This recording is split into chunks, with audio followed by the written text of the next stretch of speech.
Hello everyone, I hope you all are doing great. आज के इस लेक्चर में हम देखेंगे ऑर्गेनाइजिंग को स्टडी करने की इंपॉर्टेंस क्या होती है, इसको इम्प्लीमेंट करने की इंपॉर्टेंस क्या होती है। Importance number 1, clarity in working relationships. तो जब आप काम लोगों को ऑर्गेनाइज करके देते हो, उनकी अथॉरिटी क्लियर हो जाती है उन लोगों को, accordingly they work. When their reporting relationships are clear with their superiors, subordinates and colleagues, they work accordingly. They have to follow the orders given to them by their superiors. Their working relations are clarified once you organize the activities.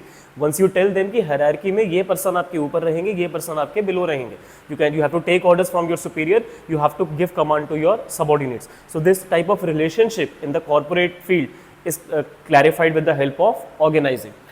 And then we have optimum utilization of the resources in the organization. We have limited resources like material, finance, human. अब इन resources को किस तरीके से optimum way में use करना है, अब वो करने के लिए उनकी ड्यूटीज़ क्लियर करनी पड़ेंगी लोगों की।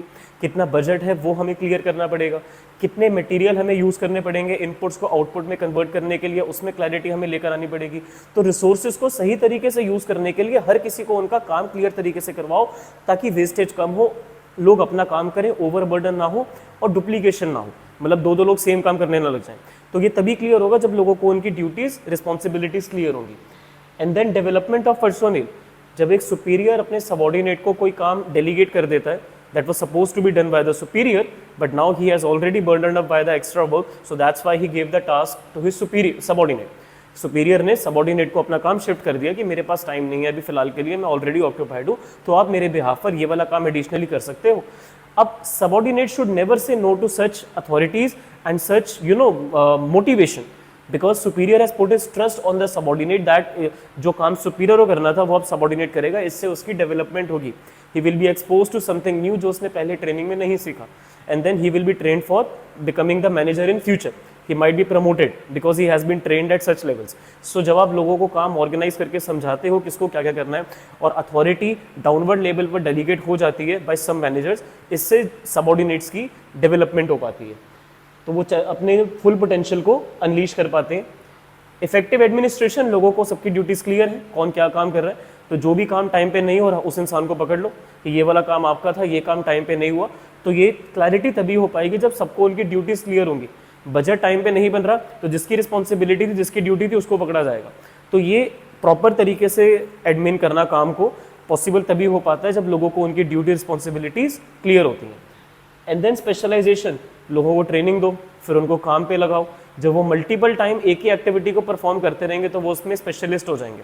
आपका मार्केटिंग मैनेजर मार्केटिंग में एक्सपर्ट हो जाएगा 2-3 साल के बाद, आपका फाइनेंस मैनेजर बजटिंग में, बाकी फाइनेंशियल एक्टिविटीज़ में एक्सपर्ट हो जाएगा 1-2 साल के बाद। ठीक है, सो स्पेशलाइजेशन आ पाती है, क्योंकि सिलेक्ट आप तभी लोगों को करते हो जब उनका इंटरेस्ट होता है काम करने में। आप ऐसे ही किसी को भी उठा के सेल्स मैनेजर, फाइनेंस मैनेजर नहीं बना दोगे, या किसी भी डेजिग्नेशन पे। एम्प्लॉय का सिलेक्शन टेस्ट होता है, इंटरव्यू होता है, मेडिकल एग्जामिनेशन होती है, कॉन्ट्रैक्ट साइन होता है, बैकग्राउंड चेक होता है एम्प्लॉय का, तब जाके वो सिलेक्ट होकर आया है। अब जब वो एक ही काम को रिपीटेडली करता रहेगा तो वो अपने काम में स्पेशलिस्ट हो जाएगा। But we don't promote, company में लोग बोर हो एक ही एक्टिविटी को परफॉर्म करते करते। तो sometimes transfers are also important to develop the employ on 360 basis, मतलब मल्टीपल पैरामीटर्स पे एम्प्लॉय की डेवलपमेंट करना जरूरी है, बट नॉट वेरी मतलब बार बार आप कर रहे हो frequently. It should be done on occasional और rare basis. Sometimes the transfer is a good tool for training the employees in two different fields. And then adaptation to change. आपकी organisation जिस software पर अभी अपने employ से काम करवा रही है वो सॉफ्टवेयर चेंज करना है, और बेटर सॉफ्टवेयर आपको मिल गया। आपके सबॉर्डिनेट्स एक्सेप्ट नहीं करेंगे अगर वो आपके साथ इनफॉर्मल है कुछ ज़्यादा ही, तो वो बोलेंगे कि जैसा चल रहा है वैसे हमारा कंफर्ट जोन है, we are comfortable, we are not ready to accept the change that you want to implement. So in that case the superior of those people has to tell them that we have decided already and this is for your own good only, and if we will use that software it will save your time by half an hour or maybe 1 hour. So and we will be giving you proper training for the same as well. तो जब employees को training दी जाने वाली है उससे उनको incentives ज़्यादा मिल सकते हैं, उनका टाइम कम लगेगा। ऐसी बातें जब सुपीरियर अपने सबॉर्डिनेट्स को एक्सप्लेन करेगा तो वो लोग चेंज के लिए एक्सेप्ट करेंगे, और superior is the one who has to give the command, so he can use power sometimes that this is what it is, because if he will not do that then subordinates बहुत misuse करेंगे अपनी इनफॉर्मेलिटी का, और वो change को implement होने ही नहीं देंगे। सो ऑर्गेनाइजिंग इसीलिए लोगों को बताई जाती है that people should be clear with their duties and people should be clear with their relations in the organization, that they have to follow the guidelines given to them by their superiors. Then expansion and growth. अब जिन लोगों को आप training करवा रहे हो यही लोग आपके लिए एक्सपेंशन में हेल्प करने वाले हैं। आपकी कोई नई ब्रांच ओपन अप हो रही है तो आप अपने असिस्टेंट्स को वहाँ पर हायर पोजीशंस पर प्रमोट करके शिफ्ट कर सकते हो, ट्रांसफ़र कर सकते हो, तो साथ में प्रमोट भी हो गया और ट्रांसफ़र भी हो गया।